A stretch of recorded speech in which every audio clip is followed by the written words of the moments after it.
Hi guys! Good morning po sa lahat! Ayan! Ay! Eto na ang baby Lara ko! Please like and subscribe po to my YouTube channel. Kung bago ka po rito, welcome na welcome po.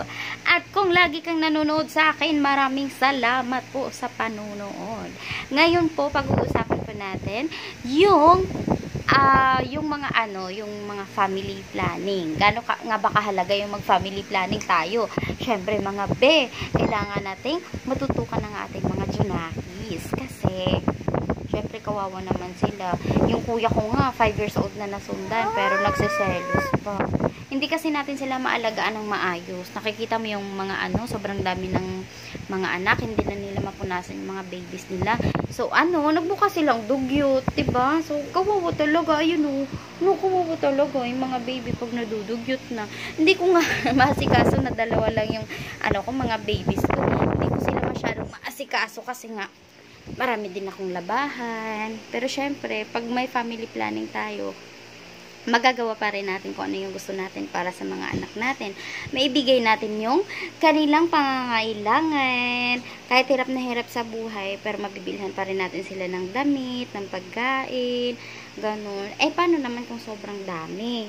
Diba? So, mahalaga talaga family planning. So, ano nga ba ang the best na family planning? So, para po sa akin, ngayon kasi,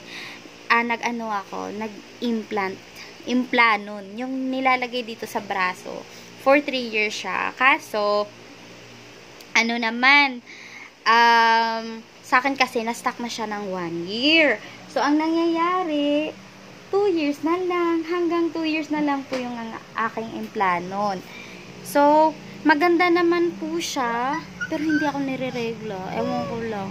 So, nagpakabit ako nito, 3 months old po si Lara. Nagpakabit ako ng 3 months. Tapos ngayon, 6 months na siya. Okay naman. Pero, minsan sumasakit yung ulo ko. Yung sobrang sakit talaga. Kasi hindi ako nakakatulog. Sinabi ko na yan dun sa center. Kasi kailangan din natin magpapacheck up about sa ganyan. Kasi, para masigurado natin kung para ba sa atin yan or hindi. Kung sobrang pananakit ng ulo, tapos nakakatulog ka naman ng maayos, pwede natin siyang ipatanggal. Ganun. So, kinonsulta ko siya. Sabi naman, bigyan mo muna ng panahon. Bigyan mo muna ng time. Kasi hindi ka nga nakakatulog. Baka dahil dun sa kulang ka sa tulog. So, ayun. Ngayon, okay naman. Hindi naman sumasakit yung ulo ko. Pero may time talaga na sumasakit. Saka na-try ko din po yung Dipo. Yung Dipo po yung injectables for 3 months. Grabe, bes. Ang sakit. Ang sakit yung gamot. Ang sakit. Sobrang sakit talaga.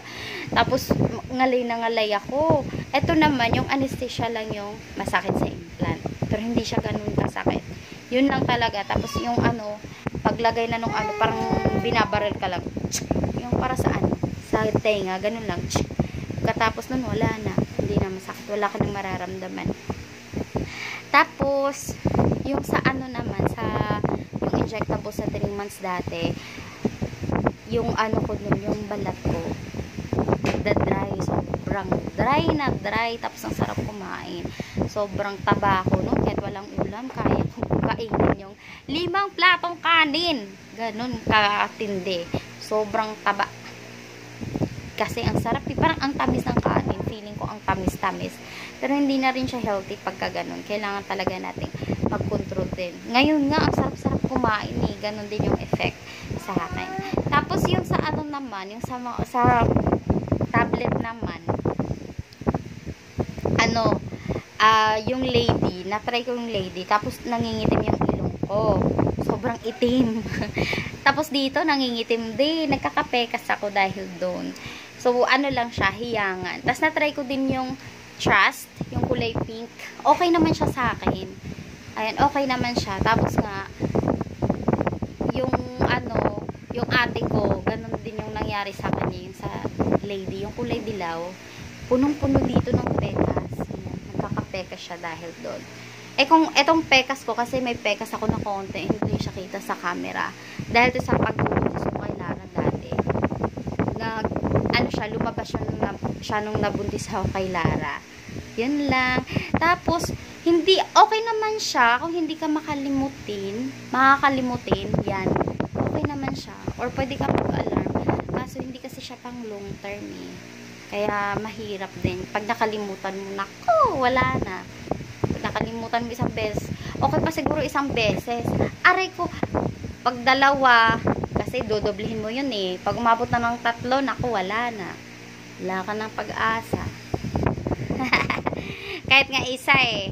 Swertehan na lang talaga. Diba? Kahit isa yung nakakalimutan mo. Kaya mas okay yung pang long term na lang. Na kagaya nito, implant. Kasi for 3 years siya.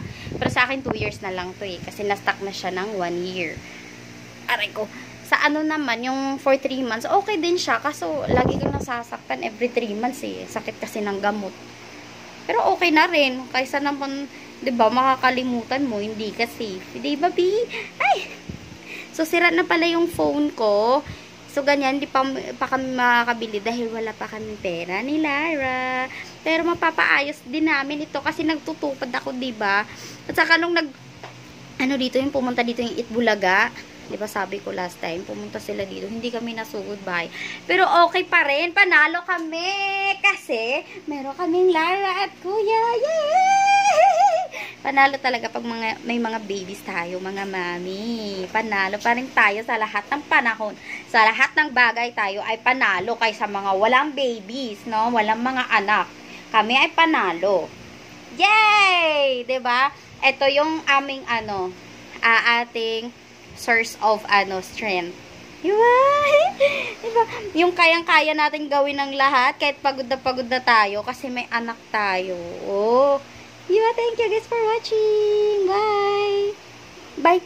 Bye-bye. Bye.